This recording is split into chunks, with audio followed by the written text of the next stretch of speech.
Good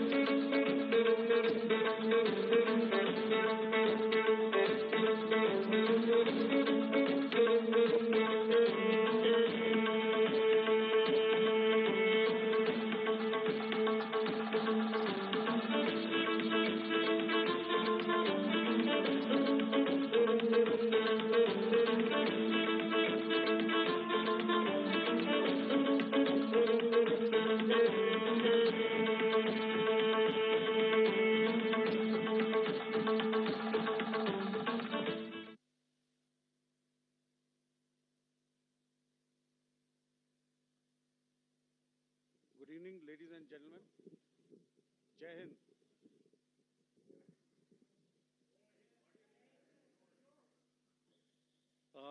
Welcome to this special press conference on Operation Sindoor.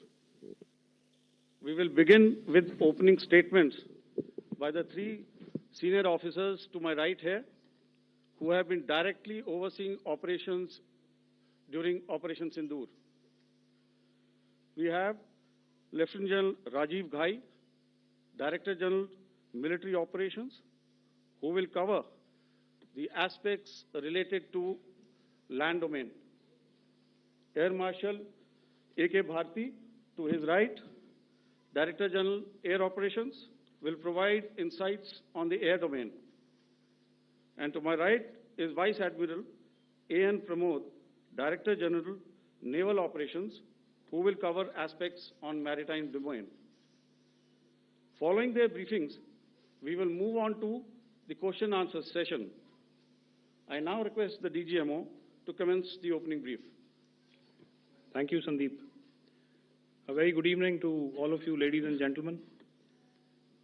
You are all by now familiar with the brutality and the dastardly manner in which 26 innocent lives were prematurely terminated at Pahalgam on the 22nd of April. When you combine those horrific scenes and the pain of the families that the nation witnessed with numerous other recent terrorist strikes on our armed forces and defenseless civilians, we knew that the time had arrived to make yet another compelling statement of our resolve as a nation. Operation Sindoor was conceptualized with a clear military aim to punish the perpetrators and planners of terror and to destroy their terror infrastructure. What I do not state here, of course, is the often stated determination of India and its intolerance to terror. It set into motion a very diligent and microscopic scarring of the terror landscape across the borders and the identification of terror camps and training sites. The locations that emerged were numerous, but as we deliberated more, we realized that some of these terror hubs were now bereft of any presence and had preemptively been vacated, fearing retribution from us. There was also a term of reference and our own binding, self-imposed restriction to target only terrorists and thus prevent collateral damage. There were 9 camps that you are now all familiar with, which were confirmed by our various intelligence agencies to be inhabited. Some of these were in POJK, while there were others that were located in the Punjab province in Pakistan. Nefarious places such as Muridke, the hub center of the Lashkar-e-Taiba, has over the years bred infamous characters such as Ajmal Kasab and the likes of David Headley. What followed was a careful scrutiny of each of these sinister locations, their layout, configuration, even the type of construction in each structure, and the terrain obtained around these. This was with an obvious intent to deduce and identify the exact vector that was required for their neutralization, as also the eyes in the sky that we would send up to ensure that we brought back evidence that we had indeed targeted what we set out to. The precise images of these engagements on that fateful and historical night have already been showcased during the first press statement on the 7th of May that was helmed by our Foreign Secretary. I have no doubt in my mind that we achieved total surprise, and those strikes across those 9 terror hubs left more than 100 terrorists killed, including high-value targets such as Yusuf Azhar, Abdul Malik Rauf, and Mudassir Ahmed, that were involved in the hijack of IC-814 and the Pulwama blast. The line of control was also violated soon after by Pakistan, and the erratic and rattled response of our enemy was apparent from the number of civilians, inhabited villages, and religious sites such as Gurudwaras that were unfortunately hit by them, leading to a sad loss of lives. The Indian Air Force played a major part in these strikes by engaging some of these camps, and the Indian Navy provided wherewithal in terms of precision munitions. The Indian Air Force obviously had their assets up in the sky, and I will here request Air Marshal Bharti, the Director General of Air Operations, to detail for you the methodology that the men in blue adopted to successfully manifest this mission. Thank you, Rajiv. A very good evening, ladies and gentlemen. It indeed is a difficult time that we have to come here like this and brief you. We could have done without this, but we had no choice. As the DGMO has detailed, the event was precipitated by the dastardly act at Pahalgaon. The sequence of events have already been detailed. We carefully selected the targets, and out of the 9 selected targets, the target systems that were given to the Indian Air Force were the notorious training camps at Bhavalpur and Muridke, these being further from the international boundary. Through critical target system analysis, we analyzed what was to be done to annihilate these targets and plan to engage these targets with precision air-to-surface guided munitions so as to avoid collateral damage. The modalities of planning process I will not go through at this instant. However, what I would like to show you is the results that we achieved through our targeted airstrikes. Could I have the second slide, please?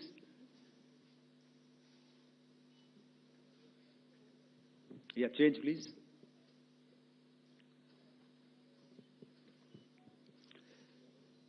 Okay. This is what the terror infra at Muridke looks like. If you see, north is as indicated, and to the right is east, where the international boundary lies. Could we have the next slide, please?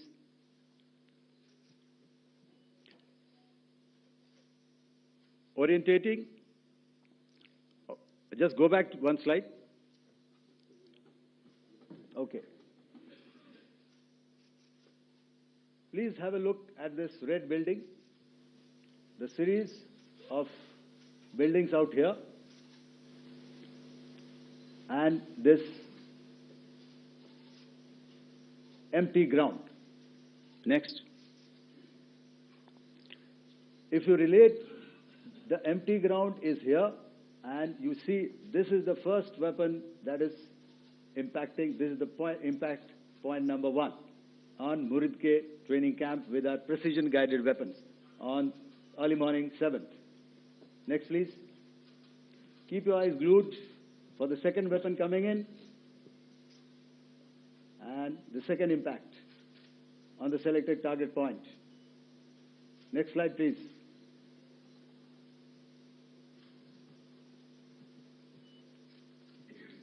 Third weapon, third impact. Continue. And fourth weapon, fourth impact. So through these targeted and precision targeting, we addressed the target at Muridke, which was the terrain infrastructure. Can you hear me? All right. Okay, I'll come closer to the mic. Now we go to the next target, which is the Bhavalpur training camp. Next slide, please. Okay, just wait. So the effect, if you see,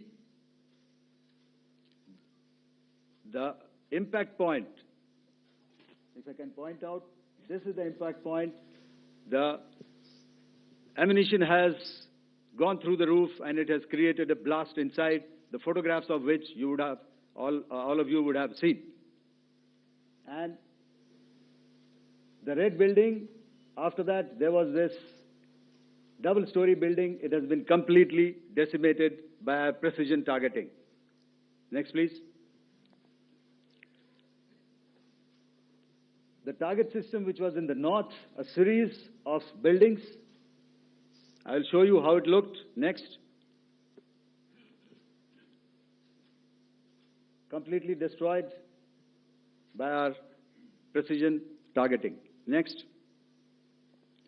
Now coming to Bhavalpur, this is the target complex that we are dealing with, a fairly large target complex. So we had to carefully choose the points that we needed to address, which were high value and which would meet our stated objectives of eliminating the terrorists. I would like to draw your attention to this red canopy, and in relation to that, I would cover the targets. One target system is a series of buildings here, other one here, and other one out here. Next slide, please. This is how it looked before, and this is how the building looked after the impact of the weapon. And orientation in relation to this red canopy, you can see here. Next, please. Before, next, and after. The roofs have completely collapsed. Next. This is the target system. Next.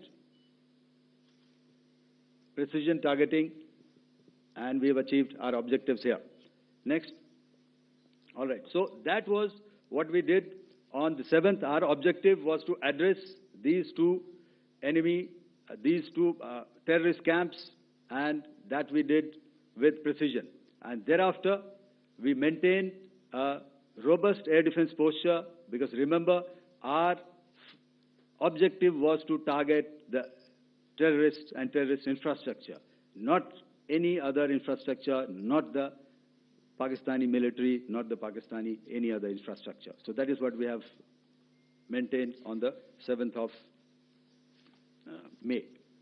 However, what we saw in the evening of 7th of May, we were saturated with a raid of Pakistani unmanned aerial vehicles and small drones. And these came in waves in our civilian areas, over our military installations, and all of them were successfully intercepted. Few of them did manage to land. However, there was not much damage that they did. And we have our robust counter-US hard kill and soft kill systems, which did the job. However, the difference here was that we had targeted the terrorists. The adversary now has targeted our civilians and the military infrastructure. So it had to be responded to. So in a quick and calibrated response, that very night, we struck their radar installations at Lahore and close to Gujranwala, the LYT installation, to indicate to him that we are ready, yet we do not want to escalate. Our fight was with the terrorists and not with the Pakistani military establishment. Thank you.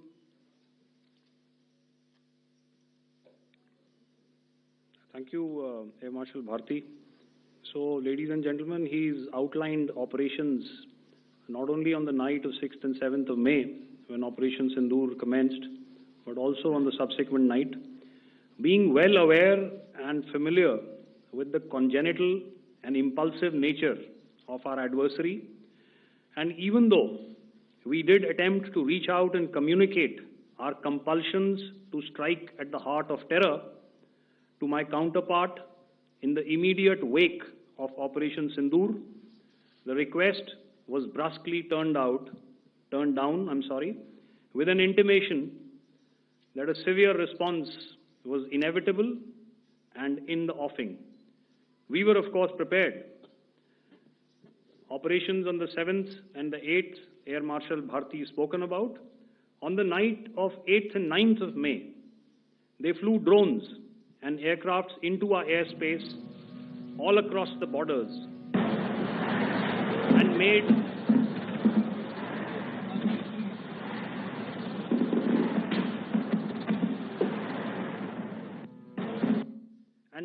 largely unsuccessful attempts to target numerous military infrastructure. Violations on the line of control by Pakistan also commenced yet again and precipitated into fierce RT engagements. The air operations on the night of 8th and 9th of May, I'll yet again request the DG Air Operations to cover.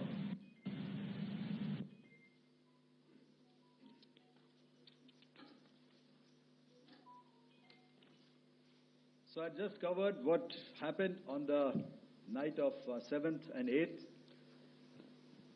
What we found that on the night of 8th and 9th, starting as early as 22:30 hours, our cities had a mass raid of drones, unmanned aerial vehicles, UCAVs, starting right from Srinagar, going down right up to Nalia.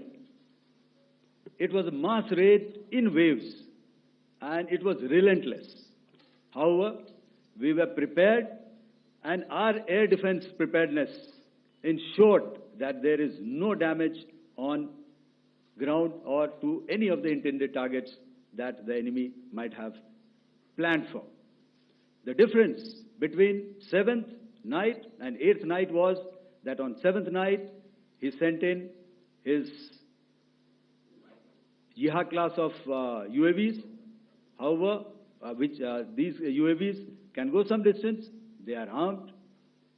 However, on the 8th, less numbers of armed UCAVs were there or UAVs were there, and more numbers of quadcopters, maybe for surveillance or just for harassment of civilians. This continued till midnight. Our air defense preparedness ensured that there was no damage on the ground, either to the military installations or to the civilians. However, the enemy had yet again shown that he wanted to up the ante and he wanted a fight, and we were up to the task. In a measured and calibrated response, we once again targeted his military installations, which included his SAM sites at Malirkant. This also included his surveillance radar sites at Lahore and close to Gujranwala. These were suitably addressed And thereafter, his drone attacks continued even till morning, which we countered, and during the daytime, there was some respite. Here, I would like to bring out another aspect. What we found was that while the drone attacks were being launched from somewhere close to Lahore, enemy had allowed his civilian aircraft to also continue to fly out of Lahore. Not only his own aircraft, but international passenger aircraft, which is quite insensitive, and we had to exercise extreme caution, even at the cost of some tactical disadvantage, to ensure that there is no damage to any of the civilian aircraft. And this was also brought out in our press briefing during the day. So I will now hand over to my colleague to cover the events of 9th onwards. On land, we also undertook certain measures such as deployment of air defense and electronic warfare assets to establish an integrated grid with the Indian Air Force, and I have seen and heard some of you wax eloquent about the benefits of such an architecture when it comes to negating and combating air intrusions. We also carried out deployment to include movement of our forces in the land, sea, and air domains. The night of the 9th and the 10th of May saw similar intrusions by drones and aircrafts, and this time there was a concerted effort to target airfields and some very, very important logistic installations, albeit yet again unsuccessful and denied gallantly and efficiently, I must say, by the integrated Indian Air Force and Indian Army Air Defense. We further strengthened our deployment and also initiated some pressure points to send a very clear and unambiguous message to the other side to desist from any misadventures on land. Some of the airfields and dumps saw repeated attacks in waves from the air. All were thwarted. The Pakistan Army has reported to have lost approximately 35 to 40 personnel in artillery and small arms firing on the line of control between the 7th and the 10th of May. What the other side had probably also not reckoned with was the speedy and precise turnaround and hit back by the Indian Air Force. And I will yet again ask Air Marshal Bharti to speak about these significant and game-changing strikes. I will thereafter request Vice Admiral Pramod, my colleague and Director General of Naval Operations, to tell us about some very telling naval maneuvers in the Arabian Sea that exerted pressure on the night of 9th and 10th of May. Over to you, sir. Thank you. Commencing about 2000 hours, that is 8 p.m. local time, on 8th of May, several Pakistani unmanned aerial systems, drones, combat vehicles attacked multiple IF bases. These included Jammu, Udhampur, Pathankot, Amritsar, Bhatinda, Nal, Dalhousie, Thois, Jaisalmer, Uttarlai, Falodi, Nalia. These were almost simultaneous and they came in waves. All our AD guns and other systems were waiting for them. All these waves were neutralized by our trained crew using the air defense systems that they have, and also some of them were utilized using our legacy systems like Pechoras and IF Summer, which we have recently acquired. And some were neutralized by the Garud snipers. There was no damage on ground from these incursions and these mass raids, if I could call them, from the Pakistani side. However, following these relentless attacks on our air bases, on our forward positions, and on our civilian targets, this was time to convey some message to our adversaries. And therefore, a decision was taken to strike where it would hurt. And towards that, in a swift, coordinated, calibrated attack, we struck his air bases, command centers, military infrastructure, air defense systems across the entire Western Front. The bases we struck include Chaklala, Rafiki, and mind you, Chaklala is Islamabad, Rahim Yar Khan, Sakar, sending a clear message that aggression will not be tolerated. This was followed by strikes at Sargodha, Bholari, Jacobabad. We also struck the C2 centers at Murid, the UAE complex at Murid, Rafiki, radar at Chunia, which I will show you, Rahim Yar Khan airfield, and the unmanned combat aerial vehicle hangar at Sakar. I would like to reiterate here that we have the capability to target every system at these bases and more. However, it was only a measured response to instill good wisdom to our adversary to refrain from further escalation. IF's response was directed only at military installations, avoiding civilian and collateral damage. I would now like to show you some of the effects that have been achieved as a result of our air operation.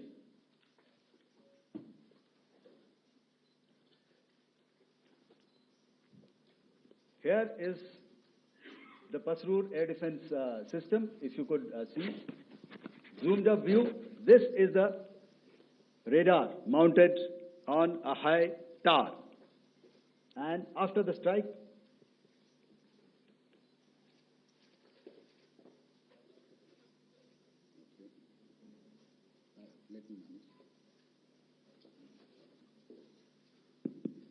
thank you. Can you hear me? Yeah, thank you. And after the strike, this is what has happened. This radar has been taken out, completely burnt. Next slide, please. The Chunia air defense radar, which was taken out on 7th and 8th. This is the radar site. A blown up photograph, once again, on a tower. Not very clear, but what you see very clearly is the after effect after we have struck. The radar head has been completely decapitated. Next slide, please. Arifwala air defense radar. In this complex, you see how it looked before, blown up image, and after really blown up. Next. Now coming to Sargodha airfield. Remember, this is one of their important airfields wherein they have a lot of assets, F-16s, other assets which they keep getting, training institutes. And we have stuck this airfield. It is not, if you zoom in here, then one impact point here on the runway and second impact point of our weapon, precision weapon on the runway. And if you see this blown up, repairing going on. Same here. Next. Rahim Yar Khan. This is the area we have struck. A deep strike out here and one complex here. So this is how it looked before, and same. You see a big crater, another crater here, and this complex after strike neutralized. Next. Chaklala airfield, Noor Khan, once again a major air base, a lot of their logistic assets out here. This was the chosen complex that we intended to strike and convey a message. Next slide, please. This is how it looked before, and this is how it looked after our strike. Next, Sakar. We chose the radar site at Sakar. This is the radar site. And after it was struck, this is the aftermath, completely burnt out.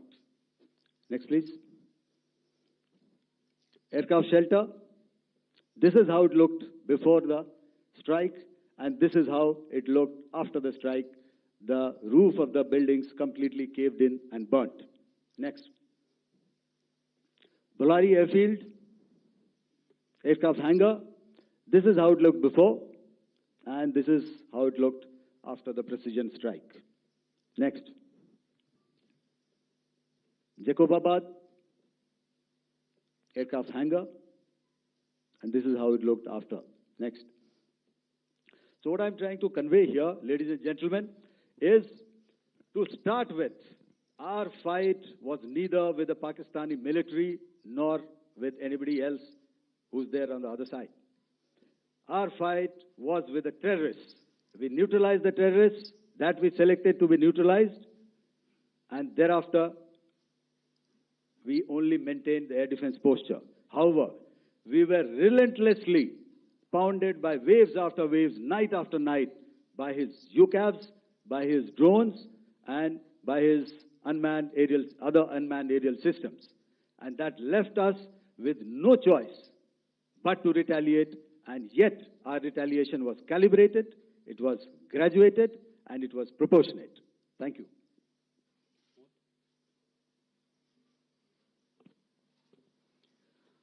Good evening, ladies and gentlemen.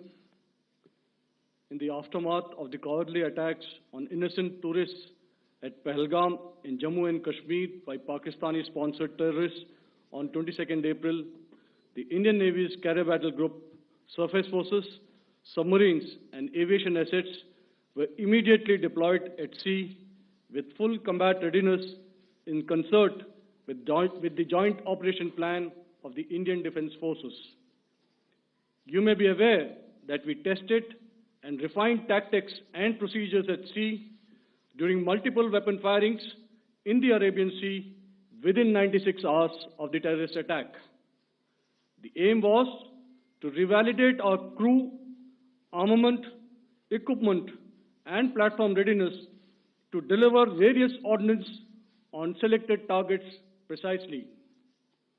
Thereafter, our forces remained forward deployed in the Northern Arabian Sea in a dissuasive and deterrent posture with full readiness and capacity to strike select targets at sea and on land, including Karachi at time of our choosing.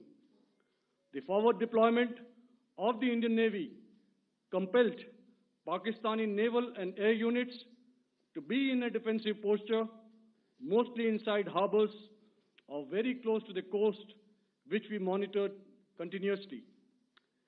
The Indian Navy maintained seamless maritime domain awareness throughout the duration and was entirely aware of the location and movement of Pakistani units. In effect, we had and continue to have good battle space transparency using our maritime domain awareness grid. As you are aware, our response has been measured, proportionate, non-escalatory, and responsible from day one. Accordingly, the calibrated approach considered all options, including the ability of the Indian Navy for offensive action from and at sea. As part of this escalation control mechanism, the application of force by the Navy was planned in a synchronized manner in coordination with the Army and Air Force, the highlight being teams from the three services working closely in an integrated manner. Along with the kinetic actions by the Indian Army and Indian Air Force, the overwhelming operational edge of Indian Navy at sea contributed towards Pakistan's urgent request for a ceasefire yesterday. As we speak, Indian Navy remains deployed at sea in a credible deterrent posture to respond decisively to any inimical action by Pakistan or Pakistan-based terrorists. Thank you. Samno Varna, Jai Hind. Now I'll hand over to Director General Military Operations for further proceedings. Ladies and gentlemen, on the 10th of May, in the morning, even as we were getting into a huddle to wargame the events of the previous night, a routine exercise, I received a message on hotline from my counterpart in Pakistan seeking my willingness to communicate.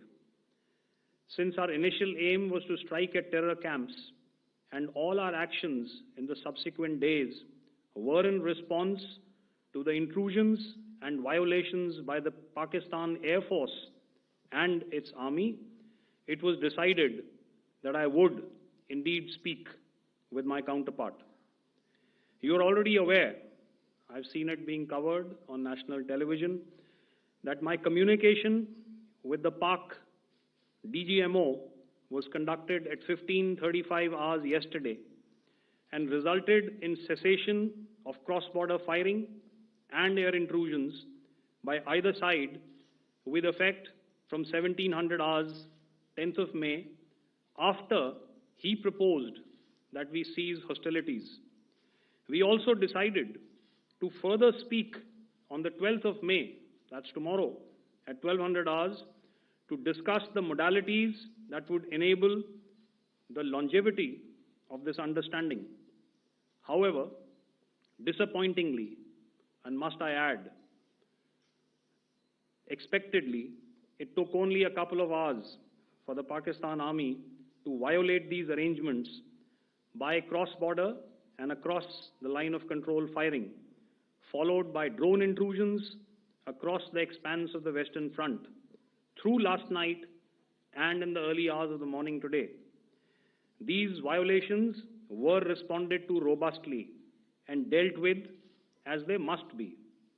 We have earlier today sent another hotline message to my counterpart highlighting these violations of the understanding between the DGMOs on the 10th of May and our firm and clear intent to respond to these fiercely and punitively, if repeated tonight, subsequently, or later.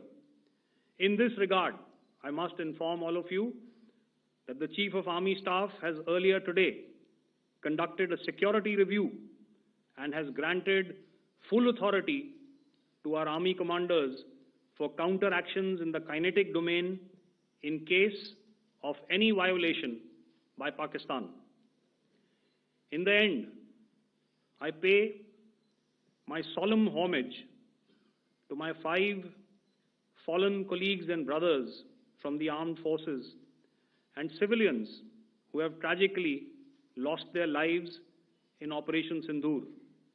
Our hearts go out to the bereaved families, and we express our solidarity to them in this lifetime and beyond, at this grave juncture in their lives.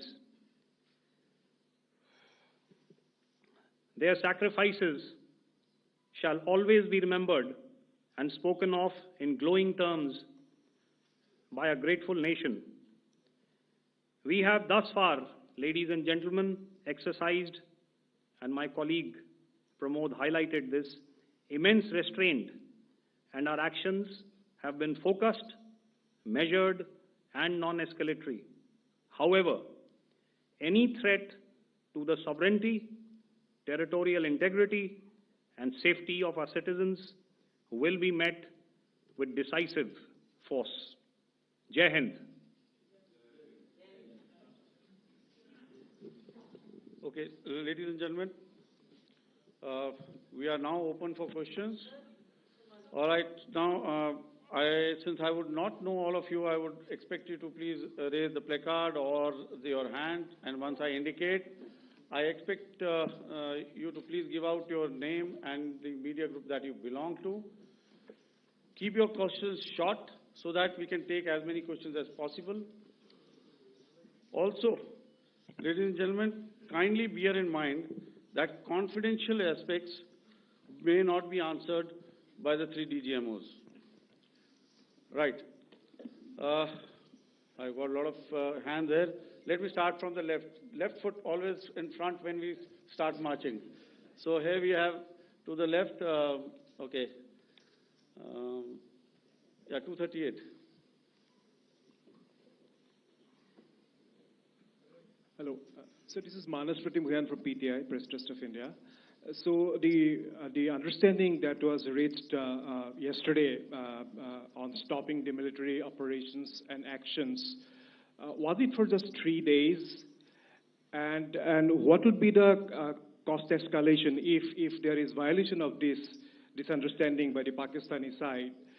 And my subsequent question would be that we have a kind of ceasefire agreement with Pakistan that was finalized in 2003. So will there be some kind of similarities in frameworks between the two kind of understandings, 2003 ceasefire agreement and the current understanding on stopping military operations?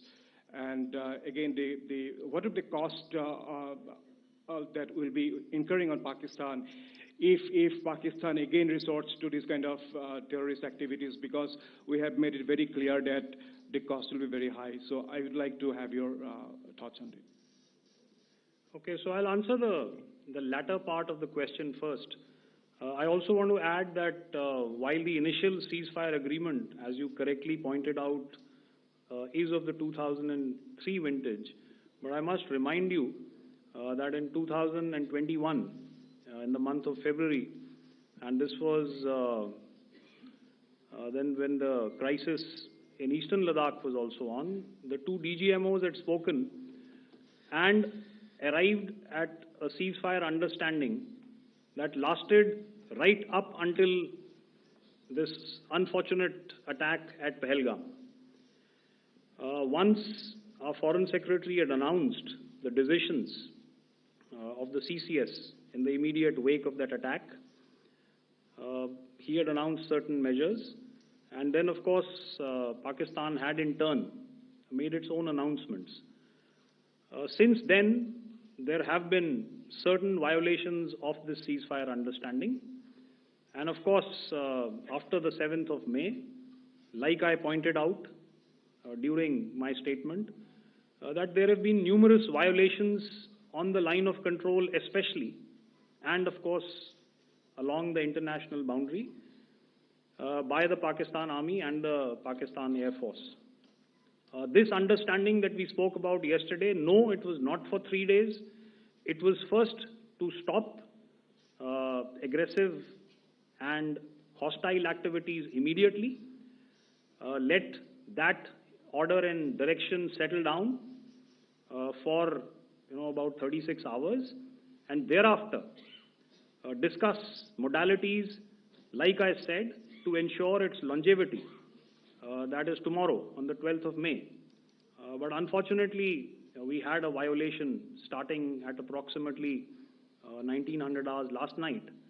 And we've sent a communique, like I said, to the Pakistan Military Operations Directorate.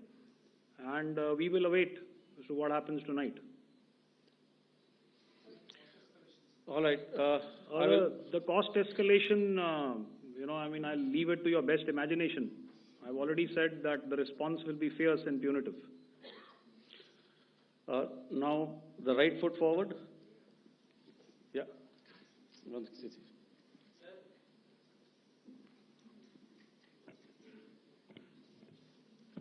Sir, I am Ajit Dubey from ANI, sir. Sir, my question is that you talked about the loss of lives to the Pakistan Army. That was around 35 to 40 kills secured by the Indian Army. Sir, can you tell us what would be the total loss of life to the Pakistan Army in both Army and Air Force attacks, sir? And how good was the performance of the BrahMos, Scalp and the S-400 during the operations? And sir, since we have Dubiji, sir, Dubiji. just one No line, multiple questions, please. sir. All right. And since sir, we have achieved such a spectacular, we have made good achievements in this entire operation. Can we say that we have emerged victorious, or we have a big upper hand over the Pakistanis in this entire conflict? Thank you very much, sir. So I'll answer the question about the loss of lives on the other side. Of course, there are various means to ascertain that number. There is information from various agencies that come in. There are, of course, on the line of control, other ways to find out as to what has been the effect of what you are doing there in ceasefire violations. So therefore, I mentioned 35 to 40 on the line of control, and please remember that once Operation Sindoor was launched, the responses of the Pakistan Army were also on Indian Army or the Indian Armed Forces infrastructure. Let me put it that way. So that's why I did not cover casualties of the Pakistan Army, at least in the initial phases of battle, because those were not our targets. Our targets were terror-oriented. And of course, later, once they launched air intrusions and air operations on our infrastructure, we've used heavier weapons, and of course there would have been casualties, but those are still being assessed. The effects of the weapons that you mentioned, I will request Air Marshal Bharti to apprise all of you about those.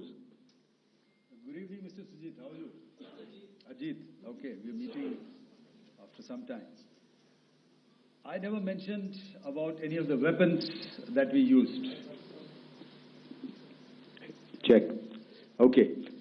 What I was saying, that I never mentioned of any of the weapons, the caliber that we used.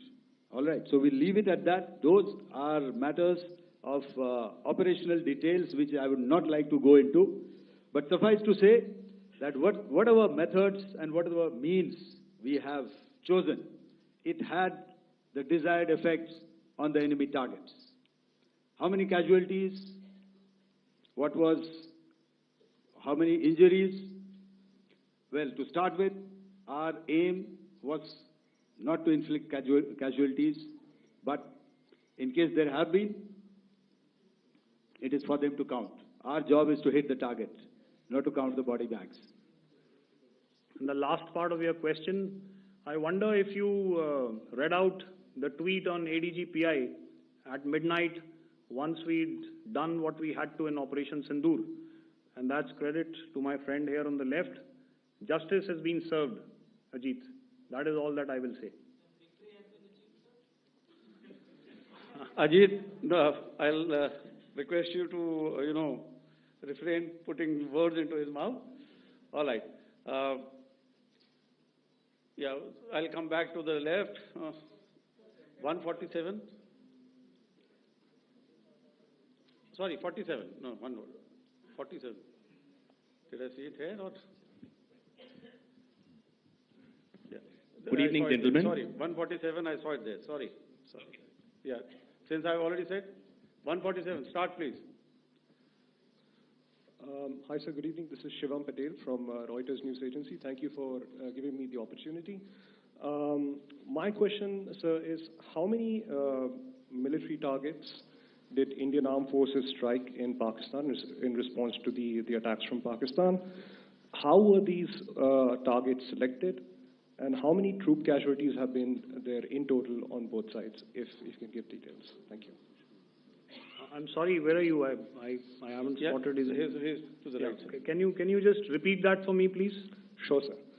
So my name is Shivam Patel. I'm from Reuters News Agency. My question is, how many military targets in total did the Indian Armed Forces strike in Pakistan in response to the attack from Pakistan? How were these targets selected? And how many troop casualties have been there on both sides, if you can? So you're speaking of the targets that I mentioned in the wake of the attack at Pahalgam, right? Yeah, I think it's amply clear to everybody here that the Pakistan Army has not crossed the international boundary. neither in the plain sector nor on the line of control. So the intrusions have been in the air. There have been certain attempts on the line of control when ceasefire violations have been on to try and infiltrate and carry out and perpetrate activities that we are all very well familiar with. Whether these are by terrorists or by the Pakistan Army or its special forces and commandos is difficult to say, but each of these have been effectively thwarted. So therefore, as far as engagements of military targets on the other side is concerned, I thought Air Marshal Bharti covered those very well and, in detail, and he also mentioned as to how they went about targeting those. I think those images were very clear and very, very graphic in telling us as to what we needed to hit. And you'll remember right at the outset, I said that we even went into what was the construction in each of these locations, and therefore decided on the vector that had to be utilized. Please. Okay, if I could add to what the DGMO has said. I have already detailed the targets. Now, whether it is X numbers or Y numbers that is immaterial. And what damage have we inflicted? You have seen. What are the casualties on the other side? As I said, that is for them to count. As far as we are concerned, from the air defense side, if they had a choice, they would have definitely come in. They are fighters, there are more numbers of UCAVs. It is not that they did not intend to come in. It is only that our robust AD posture prevented them from coming in. So that must be known, and that must be realized by all the audience here. Yeah, I'll come to the left now, 24.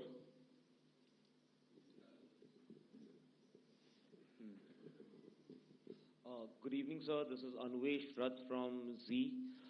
Sir, I wanted to know on the first briefing, which was done by FS and two representatives from Air Force and Army, you showed a list where there was 21 places in that list. You have stuck 9. Are more operations going to be held? Is Operation Sindoor still on? And the second question, thank you, sir. Thank you so much. And also, I want to congratulate all three of you for a fantastic operation that you guys have done. Thank you so much. Thank you so much for that one question. Yeah. Sir, the question. Unfortunately, Rath, is that your name? I'm sorry. As far as operational details are concerned, I'm not in a position to share those right now. But I think I'll take a cue from Pramod. He said towards the end that the Indian Navy is still in a posture that is deterrent. And I have already made it very clear towards the end of what I said that it's only a couple of hours ago that the Chief of Army Staff has carried out a security review, and he's authorized our Army commanders to deal with violations of any kind from across the borders in a manner that they deem fit. So, again, to reiterate, the response will be fierce and it will be punitive.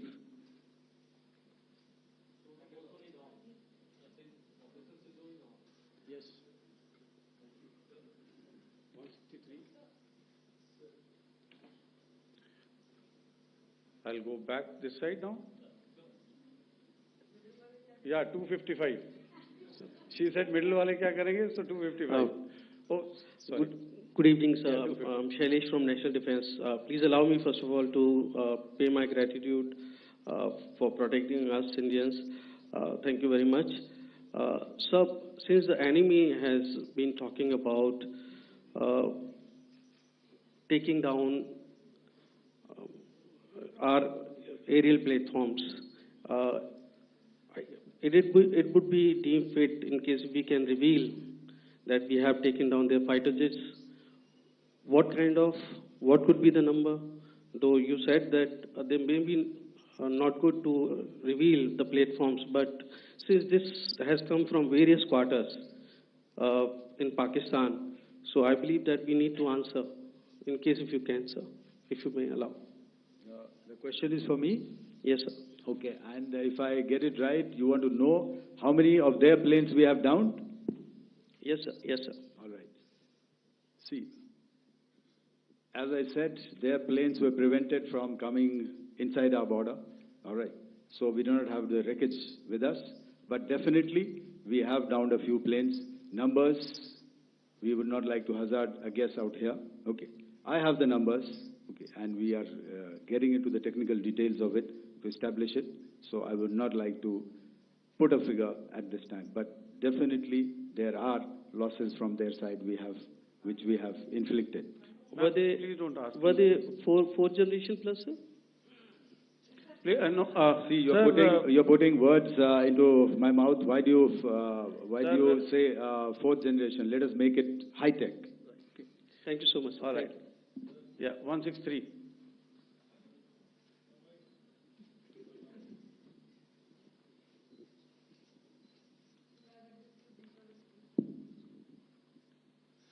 Sir मैं मंजीत नेगी हूँ आज तक से। मेरा सवाल ये है कि इस पूरे ऑपरेशन में जो आतंकी ठिकानों को निशाना बनाया गया, क्या नंबर्स कुछ बता सकते हैं कितने आतंकी मारे गए? कुछ नाम सरकार मतलब कुछ नाम मीडिया में आए भी हैं जो बड़े उसके मास्टरमाइंड थे।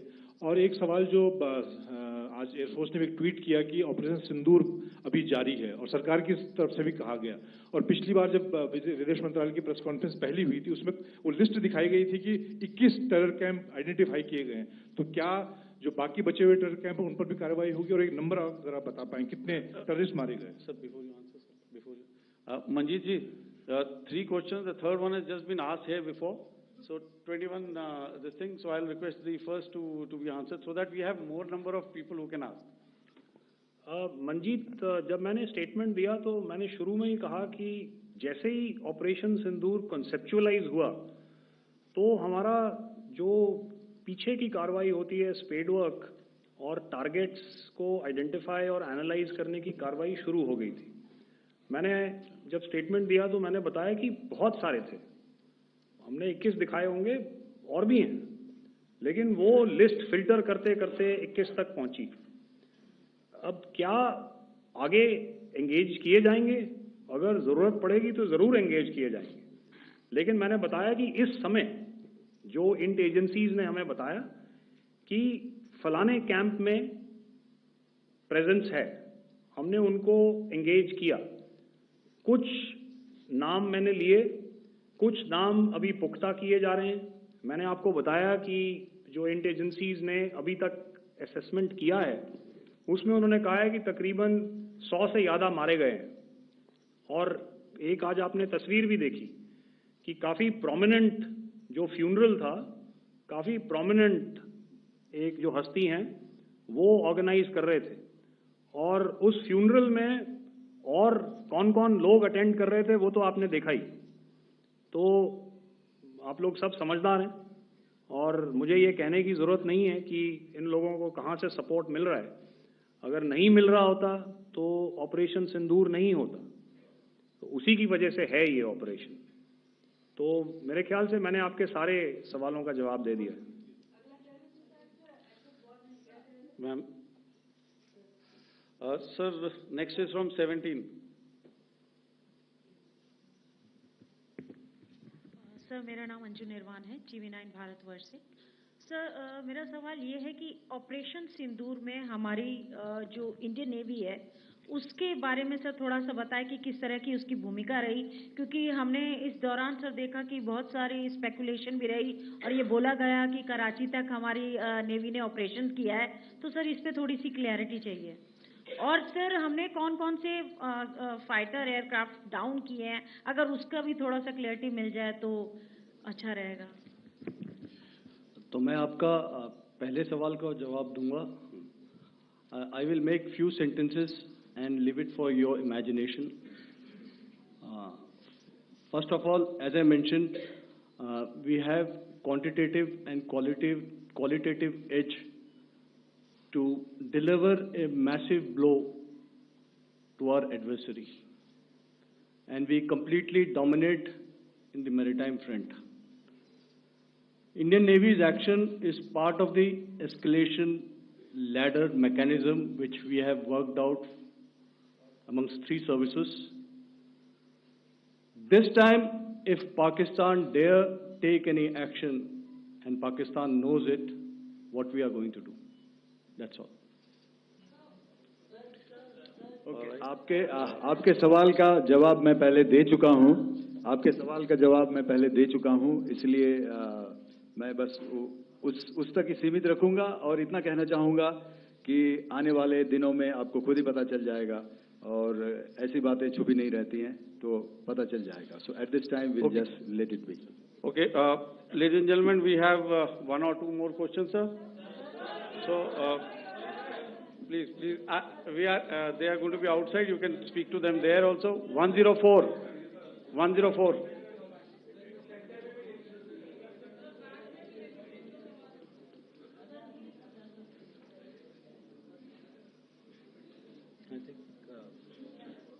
Yeah, ask, sir. Sir, Dinakar with the Hindu newspaper. Are you surprised that you got this question? No, sir. I'm waiting for this to look. Sir, can you give a number of assets we lost? Because there's been a lot of speculation going on. International media writing a lot of things about our platforms, including Rafale. I mean, Pakistan claiming that Rafale has been downed, etc. Can you put that question to rest and clarify on that? I guess that question is for me. All right, I'm happy that you've asked this question. You know, we are in a combat scenario, and losses are a part of combat. The question that you must ask us, okay, and indeed that we must ask ourselves, you inclusive, is have we achieved our objectives? Have we achieved our objective of decimating that terrorist camp? And the answer is a thumping yes. And the results are for the whole world to see. As for the details, what could have been, how many numbers, which platform did we lose? You know, at this time, I would not like to comment on that because we are still in a combat situation. And if I comment on anything, it will only be advantage adversary. So we don't want to give him any advantage at this stage. All I can say is that we have achieved our objectives that we selected, and all our pilots are back home. Thank you. Okay, hold. Please don't. Please be civil here. So we'll have 220 now. Hello sir, this is Anita Chaudhary sir from Swadesh newspaper. मेरा सवाल है, क्योंकि ये हमारे जो पहले जो action रहा वो आतंकवाद के खिलाफ रहा, तो आतंकवाद में अजहर मसूद की तरफ से एक बयान जारी किया गया था जिसमें उन्होंने कहा कि हम इसका बदला लेंगे और जाज रुलाएंगे. तो क्या अगला, अगर खुदा न खास्ता अगला टेरर अटैक किसी भी तरह का होता है, तो क्या उसे एक्ट ऑफ वॉर में हमारी तरफ से लिया जाएगा और उसका क्या माकूल जवाब दिया जा सकता है? मेरा इसमें सिर्फ एक ही जवाब है आपके लिए कि हमने अपनी कार्रवाई करी. हमने उसके बाद मैंने अपने स्टेटमेंट में भी बताया कि ये कम्युनिकेट करने की कोशिश करी कि हमने इस तरीके से ये जो स्ट्राइक्स हैं वो क्यों की. लेकिन जो हमारा एडवर्सरी है उसने जैसे मुनासिब समझा वो कार्रवाई करी. तो आपने देखा कि ये जो एक्टिविटीज चल रही हैं 3-4 दिन से, ये कोई वॉर से कम नहीं है. नॉर्मल सर्कमस्टांसेस में एक दूसरे देश की एयरफोर्सेस हवा में नहीं उड़ती हैं और एक दूसरे के ऊपर स्ट्राइक्स नहीं करती हैं. हर रात इंट्रूजन्स नहीं होते हैं. लाइन ऑफ कंट्रोल पर सीज फायर वायोलेशंस, आपके एक साथी ने सवाल पूछा था शुरू में, एक सीज फायर अंडरस्टैंडिंग था, वो भी जा चुका है. उस सीज फायर अंडरस्टैंडिंग के जाते जो फायरिंग हो रही है लाइन ऑफ कंट्रोल में, उसमें घुसपैठ की कोशिश हो रही है. आमतौर पर ये घुसपैठ लाइन ऑफ कंट्रोल में टेररिस्ट करते हैं, लेकिन हमें इंफॉर्मेशन है कि हो सकता है ये पाकिस्तान आर्मी की टोलियां भी हों जो हमारे पोस्ट के ऊपर खामी पहुंचाने की कोशिश कर रही हैं। तो ये सारी एक्टिविटीज तो वॉर में शामिल हैं। तो ये कहना मुश्किल है कि आगे क्या होगा, वो स्पेक्यूलेटिव जोन में आ जाता है और मैं स्पेक्यूलेट नहीं करना चाहता हूँ।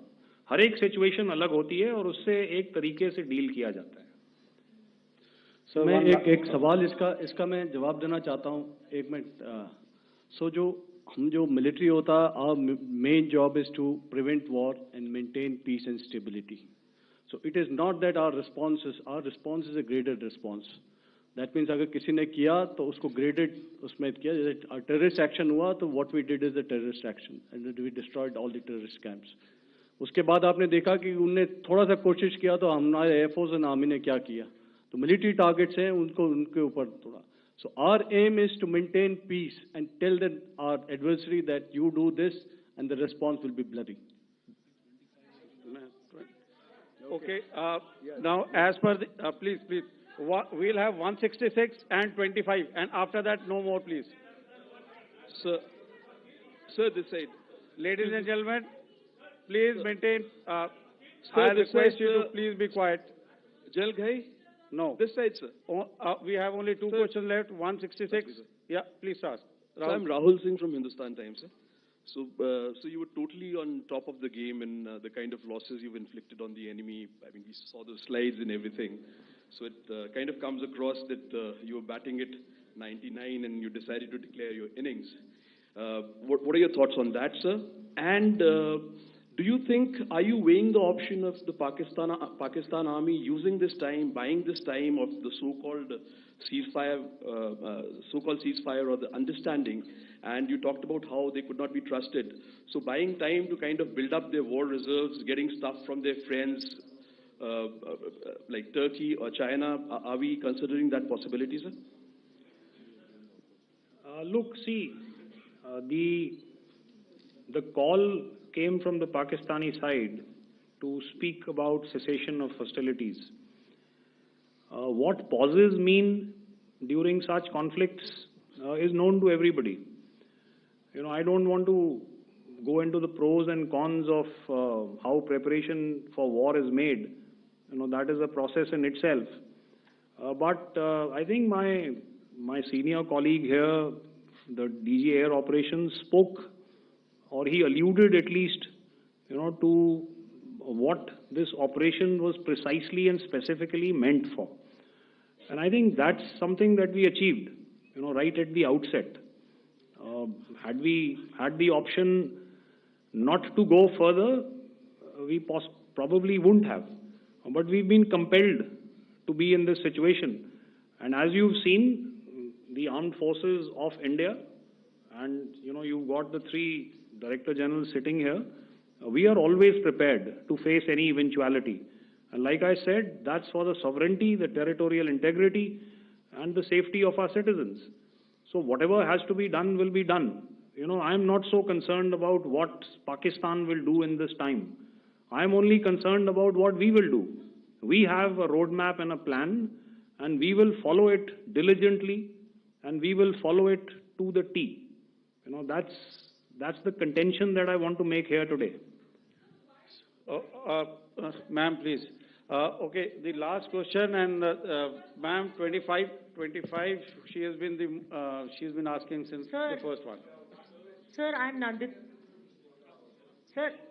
She's not asking a question. Sir, I'm Nandita Dagar, DAGAR from DD News and DD India. Sir, I wanted to ask you that my question is to General Ghai. Sir, you spoke to your counterpart yesterday and the Pakistani counterpart. Sir, what is the Indian Army's assessment that despite that agreement, that talk that you had, despite that agreement coming into effect at 1700 hours yesterday, why did they violate it? And number two, yesterday at the Joint Defense Ministry and Foreign Ministry briefing, Wing Commander Vyomika Singh and Colonel Sophia Qureshi had told us that we have cited the Pakistani troops amassing at the borders and at the LOC. Sir, has that situation changed? Have they withdrawn? And sir, if in case, despite now there is a lull, of course, but if tonight again the enemy again carries out shelling and aerial intrusions through drones, what is going to be our response, sir? Thank you. So, without outlining the specifics of that response, I've already made it clear that there will be a response and it will be fierce and it will be punitive. Why the Pakistan Army chose the option of violating the understanding that was arrived at earlier yesterday, I think that's a question that we best answered by the Pakistan DGMO. I wouldn't be able to, give you that. But, in situations such as these, and if you go back into any conflict, sometimes these understandings take time, to fructify and manifest on ground. But without, getting into the reasons, it is our mandate to be prepared at all times, and that we were. It's not as if because there was an understanding we weren't prepared. I must tell you that the armed forces were on a very, very high alert, and they continue to be in that state even as we speak. Oh, all right. Ladies and gentlemen, please, ma'am, please. Okay, thank you so much for coming today. Those who have missed asking a question, those who have missed, see, I knew I'll grab this attention from you like this. Those who have missed the opportunity to ask a question can give me a written one. I'll definitely get back to you with that. And also, they are they are invited for a cup of tea in my office day after tomorrow. Thank you, ladies and gentlemen, for coming. Thank you. Thank you very much. Jai Hind. Jai Hind.